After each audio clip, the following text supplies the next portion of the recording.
السلام علیکم ورحمۃ اللہ وبرکاتہ۔ محترم ناظرین اکرام، رمضان المبارک کے مہینے کے اندر مرحومین یعنی مرے ہوئے لوگوں کو کچھ پڑھ کر کے بخشنا کیسا ہے؟ جیسے قرآن مجید ہے، اسی طرح تسبیحات ہیں، نفل نماز ہے، یہ پڑھ کر کے بخشنا کیسا ہے؟ کیا مرحومین کو صرف قرآن، نماز، تسبیحات ہی بخشا جاتا ہے یا اور دوسرے ثواب نیکیاں بھی بخشی جاتی ہیں؟ اسی طرح ایصال ثواب کا صحیح طریقہ کیا ہے؟ کس طرح ہم مرے ہوئے لوگوں کو پڑھا ہوا قرآن ہو یا تسبیحات ہو بخشا جاتا ہے؟ مکمل تفصیل کے ساتھ بتاؤں گا۔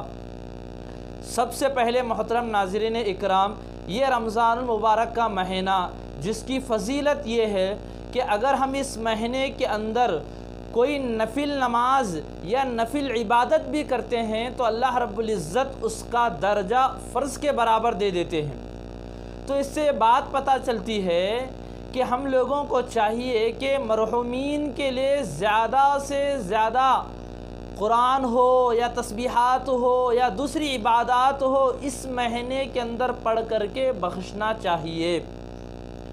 اسی طرح قرآن، نماز، تسبیحات کے علاوہ بھی ہم مرحومین کو دوسری نیکیاں بھی بخش سکتے ہیں، جیسے کسی کو کھانا کھلا کر کے ہم بخش سکتے ہیں۔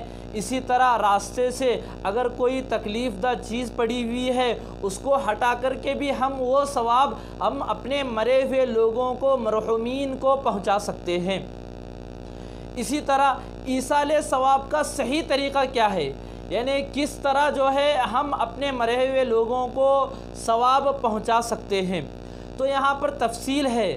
سب سے پہلے یہ دیکھیے کہ ہم جو قرآن پڑھتے ہیں اس کا ثواب سب سے پہلے ہمیں ملتا ہے، پھر اس کے بعد ہم وہ ثواب اپنے مرحومین یعنی اپنے دادا ہو یا دادی، نانا ہو یا نانی یا پھر اپنے رشتہ داروں کو پہنچاتے ہیں۔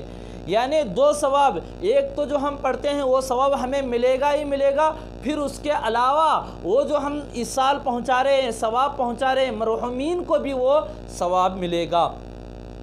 ثواب پہنچانے کا طریقہ یہ ہے کہ آپ اگر قرآن پڑھ کر کے بخش رہے ہیں تو قرآن پڑھنے سے پہلے آپ اپنے دل کے اندر یہ ارادہ کر لینا چاہیے کہ یہ جو میں قرآن پڑھ رہا ہوں اس کا ثواب میں اپنے فلاں کو یعنی اپنے والدین کو ہو یا اپنے دادا دادی کو ہو یا اپنے نانا نانی کو ہو یا اپنے مرحومین جو بھی رشتہ دار ہیں اس کو میں پہنچانا چاہتا ہوں۔ آپ یہ نیت کر کے یا تو آپ قرآن پڑھ کر کے بخشیے یا تو آپ تسبیح پڑھ کر کے بخشیے یا پھر آپ نفل نماز پڑھ کر کے بخش سکتے ہیں۔